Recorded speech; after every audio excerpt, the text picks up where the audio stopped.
Ndabaramukije bene data nkunda amahoro ya Yesu Kristo nabane n'umwe wese muri kumwe na Françoise Habonayo. Imana data iduhana umugisha, reka dusenge. Gitandara mwungere mwiza Kristo Yesu, turagushimiye turaguhimbaje kubw'uyu mwanya utwemere kuba hano kugira ngo dusubire tuvuge ku vyawe. Mana yera ndakwinginze ngo ubane natwe, uturongore, udufashe, kandi mpwemu wawe mwiza avugane n'umwe wese ariko arankurikira, amumenyeshe ico uriko uravugana nawe. Urakoze Yesu, utugirire neza mu izina ryawe ryera Kristo, amen. Haleluya. Turasubiye guha Imana icubahiro kubw'uyu mwanya mwiza Uhoraho Imana duhaye kugira ngo tuganire, tuvugane ku majambo y'Imana. Yesu nahabwe icubahiro. Mfise mu mutima wanje ijambo ngomba kuvugana namwe, turisanga hajya mu gitabo ca Zefaniya igice ni ca 3. Turasoma mu izina rya Yesu duhereye hariya ku murongo w'9. Haleluya.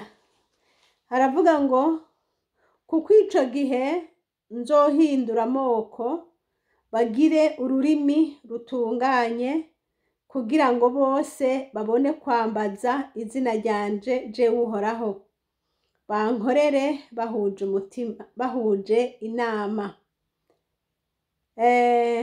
Tujabuke hariya ku murongo w'11 ngo kuri uwo munsi ntuzokongera guteterezwa n'ibikorwa vyawe byose ibyo wagenda uncumurako, kuko ico gihe nzoba ndagukuyemwo abihayagiza bibona, kandi nawe ntuzokongera kwishira hejuru ku musozi wanje wera.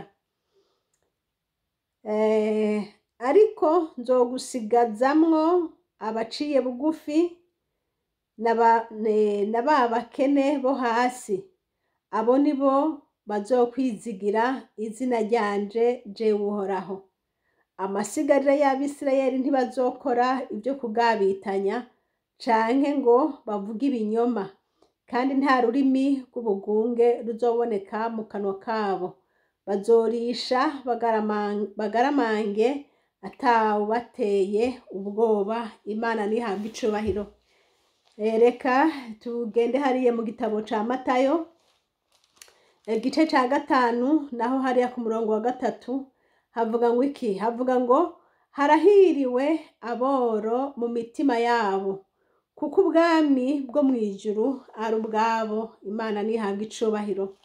Tubandanye hariya ku murongo mu Ivyahishuriwe Yohana igice ca 22, turahera hariya ku murongo w'12 nyene. 22 duhere hariya ku murongo w'12. Haravuga ngo ndaza vuba nzanye ingero, kugira ngo ngerere umuntu wese ibikwiranye n'ivyo yakoze. Ndi Alufa na Omega, uwa mbere n'uwa nyuma, itanguriro n'iherezo. Hahiriwe abamesura imyambaro yabo, kugira ngo babone kwegera ca giti c'ubugingo, kandi bace mu marembo bashike kuri wa mugwa. Imana nihabwe icubahiro.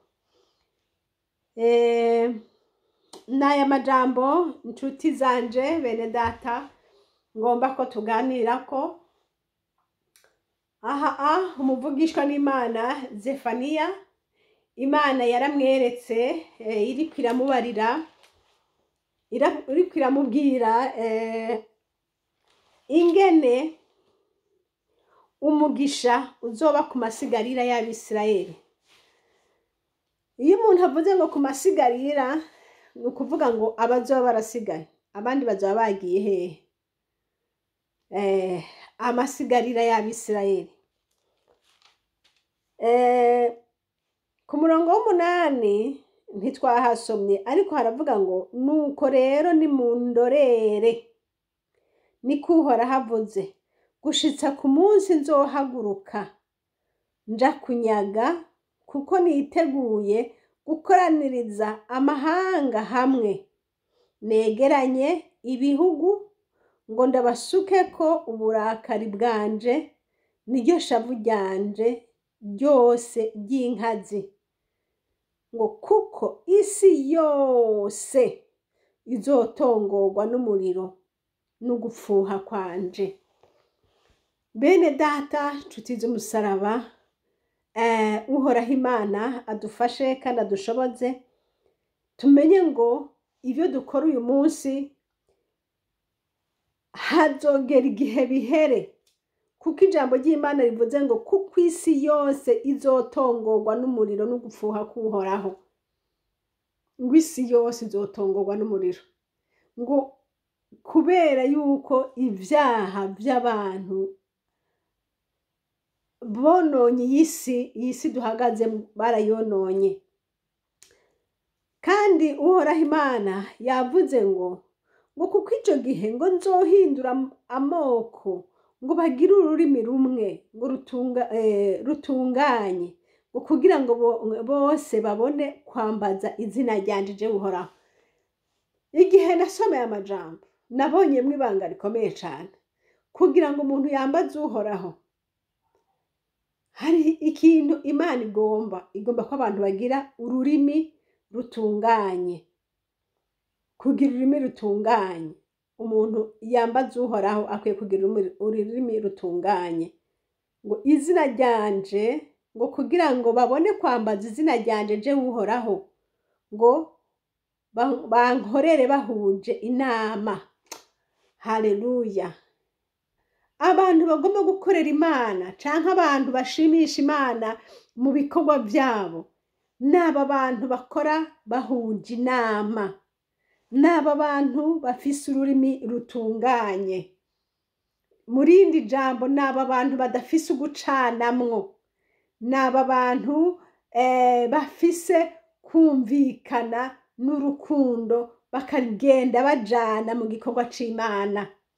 Abo nibo bakorera umwami, abo nibo bambaza izina ry'Uhoraho, abo nibo bayikorera Imana n'ihabwe icubahiro. Iki nico umwami Imana akora.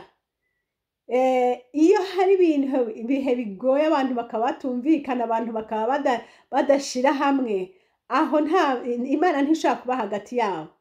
Aho ubonye ko bimeze gutyo umenye uti aha niho Satani yibereye, ni intebe ya Satani.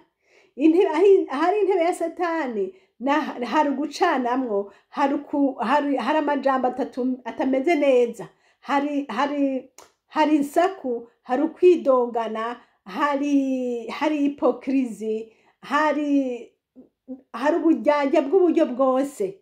Ariko iyo Imana ije ikaza ikora ikintu kimwe, ngo ibanza kugira ururimi rutunganye. Haleluya! Ururimi rutunganye ni ukuvuga ngo abantu bakihana, bakiga kuvugana ukuri, bagahana imbabazi, hanyuma rero bakagenda bajanye. Imana n'ihabwe icubahiro. Kandi twabonye ngo ku murongo wa 11 ngo kuko icyo gihe nzoba ndagukuyemo abihayagiza bibona, ngo kandi nawe ntuzokongera kwishira hejuru ku musozi wanje wera, ariko nzogusigamwo abaciye bugufi na ba bakene bo hasi. Haleluya! Abo nibo bazokwizigira izina ryanje nije Uhoraho. Umve bene data, ngo ikintu Imana ikora iyo ahantu ibona ko hariho hatariho ururimi rumwe, hatariho ururimi rutunganye, icyo Imana ikora ngo ikuramwo ba bandi b'ubwibone, ikuramwo ba bandi bose bishira hejuru, igasigazamwo abaciye bugufi, igasigazamwo n'aboro, ngo abakene ni ukuvuga iki? Si abakene babuze amafaranga, oya, ahubwo n'abakene bo mu mutima, n'abakene bamwe bumva bashaka Imana, bamwe banyotererewe Imana, bamwe bumva bati ndifuza Uhoraho Imana. Haleluya! ngo abo nibo umwami azosigazamwo, ngo kubera yuko abo nibo bazokwizigira izina ry'Uhoraho Imana. Imana iranka bibona, Imana iranka bishira hejuru. Igihe cyose hazoba abantu bishira hejuru bibona bumva yuko bo ivy'Imana bamaze kuvyuzuza, ico gihe Imana izobakubita. Imana ntikunda abantu bameze gutya, Imana ikunda abantu baca bugufi. Imana ishimwe. Ngo abo nibo bazokwizigira izina ryanje jewe Uhoraho. Hariya mu Vyahishuriwe Yohana naho twabonye ngo Kristo Yesu azoza guha ingero umuntu wese ibikwiranye n'ivyo yakoze. Imana ishimwe. Nshuti yanje, ivyo ukora Uhoraho aguhezagire, aguhe kwama wiyeza utunganira Imana, kuko twabonye ngo Uhoraho niwe tanguriro kandi niwe herezo. Imana ishimwe. Ngo hahigwa ku murongo w'14 mu Vyahishuriwe Yohana 22 hatubwiye ngo iki? Ngo hahigwa bamesura imyambaro yabo kugira ngo babone kwegera ca giti c'ubugingo, ngo kandi bace mu marembo bashike kuri wa mugwa. Imana ishimwe. Mwene data mukunzi, umesure imyambaro yawe, ugende ugororokera Imana mu vyo ukora byose, ariko cane ugorora ururimi rwawe, ugorora imvugo yawe, uvugane ivy'ukuri na mugenzawe. Hanyuma ibisigaye wirinde mu vyo uvuga, wirinde mu vyo uvuga abandi, wirinde mu mutima wawe. Wambare ukwicisha bugufi, wambare ukurondera Imana, wambare kunyenyekea, guca bugufi. Imana ishimwe. Imana izoheza ikwane nawe kandi Imana izoguhemba. Yesu araje gutora abamwizigiye bene data. Umwami Imana abahezagire mwese, abagirire neza, umuntu wese amuhe kwitegura neza, kuko ijambo ry'Imana ryatubwiye ngo Yesu Kristo araje, ngo kandi azanye ingero mu ntoke kugira ngo agerere wewe nanje bikwiranye n'ivyo tumukorera ku munsi ku munsi.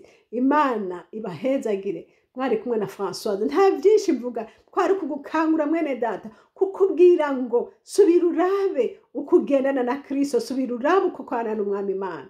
Imana iguha umugisha. Imana iguha umugisha. Kwari kugukangura gusa, kwari kwibukanya ngo Yesu avuze ngo hendaje vuba, ngo kugira ngo ngerere umuntu wese bikwiranye n'ivyo yakoze. Rero